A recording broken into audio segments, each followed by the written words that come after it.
Ganito yung sinasabi ko sa inyo mga kainags, ano, na pagka natunaw yung mga snow, nagpuputik yan, tapos pumupunta sa windshield natin. Kaya dapat yung windshield nozzle, fluid, windshield washer fluid natin, okay yan. Kasi kung sira yan, walang tubig o walang windshield washer fluid na lumalabas dyan, at napuno ng putik yung windshield natin, hindi natin makikita yan. Kaya yan ang benefits, kaya pinaayos ka agad natin. Kasi natutunaw na yung mga snow natin, kung napapansin nyo, ano?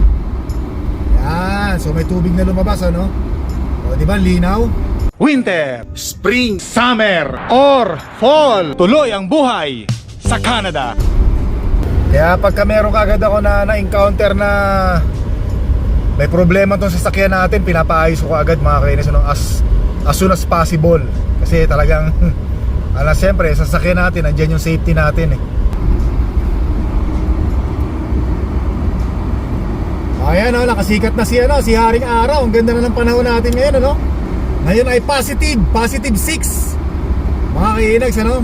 Mainit, medyo mainit ngayon.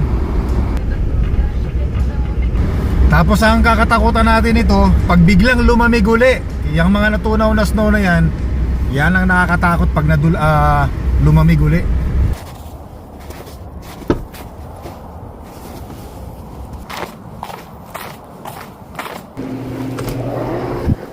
Oh my God! Anong nangyari?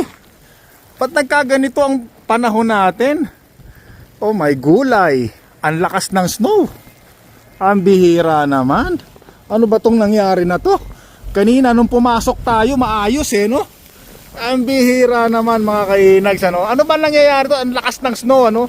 At saka sabi, madulas daw, sobrang dulas daw ng daan ngayon. Oh my God! Kita... Oh, Diyos ko. Ano ba nangyayari ngayon? Kanina, nung pumasok tayo, ang init na, natutunaw na yung snow. Pero ngayon, tingnan nyo naman, hindi ko na makita. Actually, ayun, zero visibility ako mga kainis, ano? Dapat meron akong ano nito, yung suot na salamin, yung pang skating or yung pang snowboarding, ano? Kasi nga yung snow talagang bumabagsak sa aking mukhang napakagwapo. Tingnan nyo naman. Kita nyo na ba mga kainis, ano? Ano ba naman? Anong klase? Ito ang tinatawag na snowstorm. Ganyan. Snowstorm, ito na yun. Naku, nakaranas ulit tayo ng snowstorm ngayon, ano? Tapos kaya pala yung mga sasakyan ngayon, mga nababalitaan tayo mga sasakyan ngayon, mga kainags, ay nagdudulas. Sobrang dulas ng daan. Tapos yung mga trailer namin, yung mga sumusundo ng pagkain na pinipik namin dito sa trabaho namin, ay hindi pa raw dumadating ngayon dahil sa sobrang lakas ng snow at sobrang dulas ng daan. Kaya wow, grabe. Oh! Louie boy! Ang sakit mo nangyari sa akin, oh. Mag-ingat ka, madulas ang daan, ha. Ingat ka. Ayos. Grabe. Tapos tinawagan ko na si Mahal na Reyna. Ay mabuti naman po at safe na nakauwi si Mahal na Reyna sa bahay natin. Grabe, oh my God. Yan ang ating harapan mga kainags, ano? Talagang kung ikaw ay naglalakad, ganyan ang makikita mo, sinasalubong ka ng mga snow na malulupit. Malamig, sobrang lamig. Ayun, yung isa nating kasama, kumakaskas ng snow doon, no? Panginoon. Ito na pala yung truck natin. Magkakaskas muna ako ng ano. Naku, eto na naman mga kainags, ano? Kailangan na naman nating kaskasin to, gawa ng natakpan na naman ang makapal na yelo na snow. Parang ano na naman siya, grabe. Panginoon na yan, no? Hindi na naman natin makita yung loob mga kainags, ano?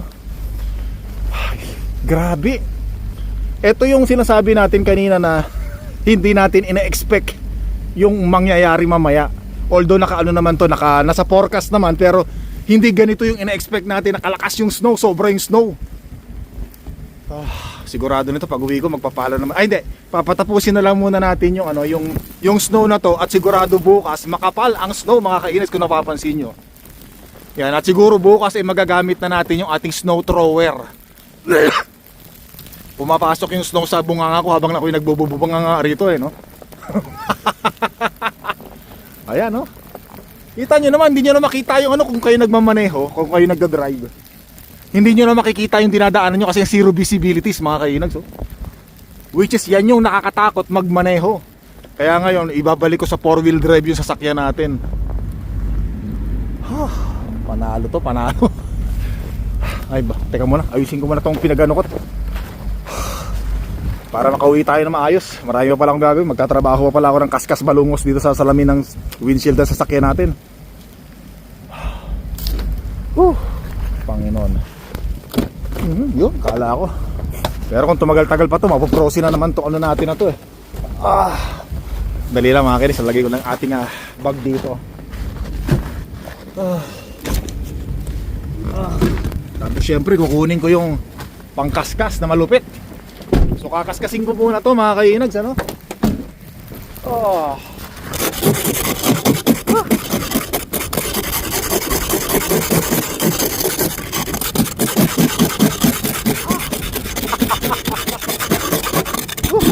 Kaya lagi kong sinasabi mga kainags, ano importante yun, meron tayong spray.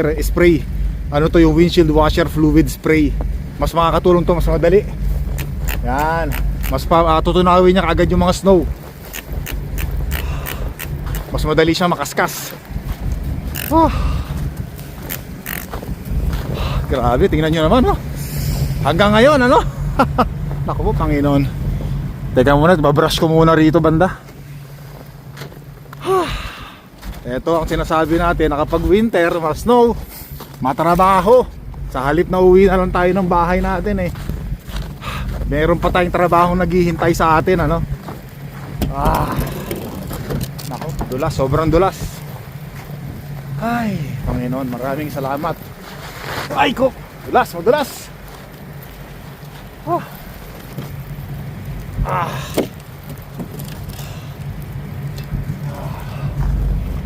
God. Ito muna.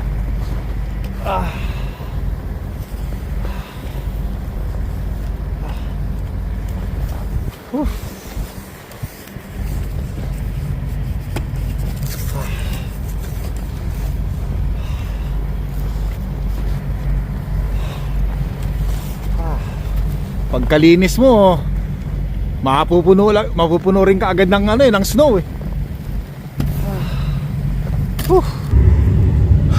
Uwi na tayo mga kainags, ano, kahit na anong linis natin dyan, talagang ano, mabilis magkaroon ng snow, patakpan na snow. Pero importante yung mga nakatakip lang naman sa windshield natin, yung ano, tinanggal natin yung matigas. Yun naman importante. Yung mga yan, kaya naman ng windshield natin yan, windshield wiper. Alsa tayo. Grabe. Malamig. Ay, salamat Panginoon, makakauwi na tayo. Pero syempre mga kainags, ano, konting ingat, sobrang dulas daw ng daan ngayon. Pa 4-wheel drive ko lang. Yan, naka 4-wheel drive na. Ayun, naka 4 on na. 4 high. Yeah, 4 high. Buti nakapagpapalit na rin tayo ng gulong na ano sa unahan natin, ano. Dadasal muna tayo mga kainags, ano. Lord, please protect us, Lord. Ligtas, safe, makarating po sa aming bahay. Maraming salamat Panginoon. In the name of Lord Jesus Christ, Amen. It was an emotional roller coaster. This man was talking about how he always said, if I start to move slower, I'm going to quit. I'm not going to drag it out. You look at the footage of me now versus the footage of me from 10 years ago. So nandito na tayo sa bahay mga kainags, ano? Salamat sa Panginoon at safe tayong nakauwi ng bahay natin. So ang takbo lang namin, ang takbo ko lang 30. Pinakamabilis na siguro yung 40. Pero bihirang-bihira ako magpatakbo ng 40. Siguro mga nasa 35 km per hours lang yung takbo ko. Ay, kasi nga madulas, no, mga kainags. Tsaka maganda na lang naman yan, bumiyahe tayo gabi. Walang masyadong mga sasakyang nakasabay. Dito na muna ako nagparada sa labas, gawa ng madulas yung parking natin doon sa sa likod. Kasi pababa yun eh. Ay, salamat sa Panginoon. Nako po, Panginoon. Eto na naman ang bibirahin natin bukas, ano? Kumakapal na siya actually, no? Ay, hindi ko muna to tatapakan para bukas pagka ginamitan natin ng snow thrower, mas madali siya, no? Actually, yung snow mga kainags ay maganda siya buhaghag. Walang halong tubig kaya madaling i-shovel bukas yan, madaling tanggalin ng ng snow thrower. Kahit magpala lang yung gamitin natin, sandali lang yan. Teka muna. Baka daldal akong daldal dito eh. Yan. Oh my gulay. Grabe, napagod ako mga kainags, ano? Nakakapagod mag-drive kasi nakakatakot eh. Tension. Anytime pwedeng madulas yung gulong ng sasakyan mga kainags, ano? Grabe, isa yon sa mga kinakatakutan natin pagka malakas ang snow ganitong winter, no? Actually, hindi pa winter ngayon. Next week pa yung winter. December 23. Ano ha? Tuwan-tuwa sa snow tong batang to. Tuwan-tuwa sa snow yan, no? Ay, salamat Lord. Pero titigil siya maya-maya ng konti ayon sa forecast. Yung snow. So ayan mga kainags, tumigil na yun, no? Tumigil na yung snow. Pero konti na lang. Hindi na katulad kanina na talagang sobrang kapal ng snow tsaka ang dami.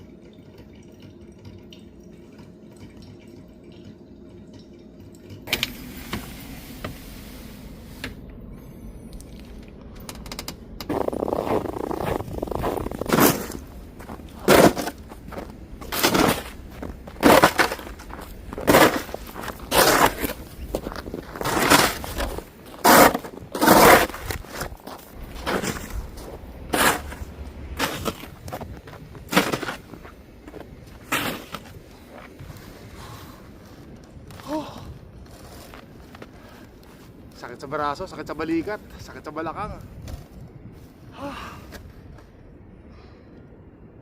Ayun, yung iba rito nagirenta ng mga mag-shovel ng snow nila kasi hindi na nila kaya mag-shovel ng snow. Kaya yun, napansin nyo, rent para mag-shovel lang snow sa harapan ng bahay.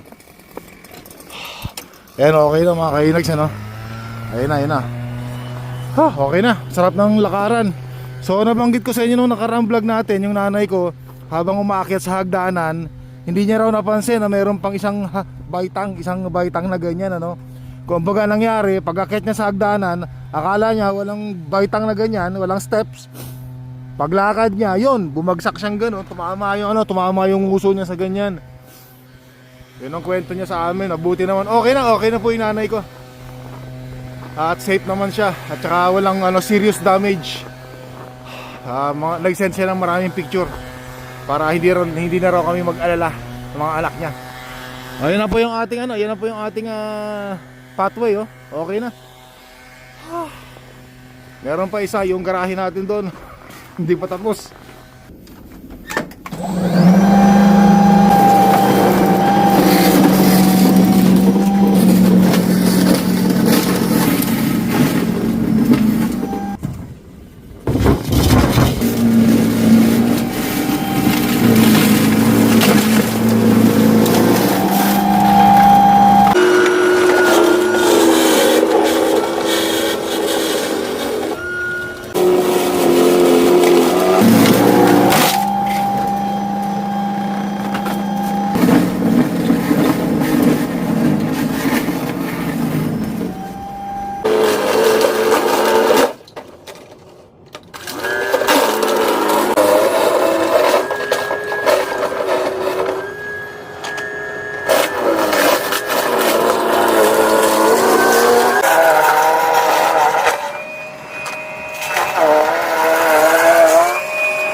Salamat Panginoon.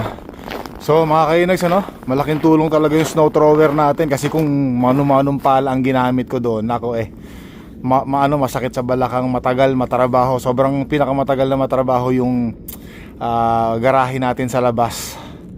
Kita nyo naman yung ginamit natin yung snow thrower, sandali lang, di ba? Ganun ka lang, lipat-lipat mo lang kung saan mo gustong pumunta yung snow, di ba? Okay, ayos na. Hay, salamat, pahinga na tayo. Salamat Lord. Okay na, safe na yung mga magdadaan dyan at maganda sa tingnan sa mata. Coffee na tayo. Ayan na mga kainags, ang ganda na tingnan, Ayan. May konti, nakasibol na si Haring Araw doon, Yun, mukhang maganda yung araw natin ngayon, Tama-tama, merong nakaabang na kaping napakainit. para sa malamig na nararamdaman natin, ano. Yan, ako po. Umagang-umaga na pa-exercise tayo, no? Sa bagay, umaga naman talaga yung exercise, ano? Talagang nag-circulate yung dugo ko ngayon. Sarap ng pakiramdam ko. So mga kainags, ano, hanggang dito lang po yung vlog ko at maraming salamat. Don't forget to subscribe po, click the like button, leave your message. Maikli lang po ang buhay. Piliin po natin maging masaya. Maraming salamat po at hanggang sa muli.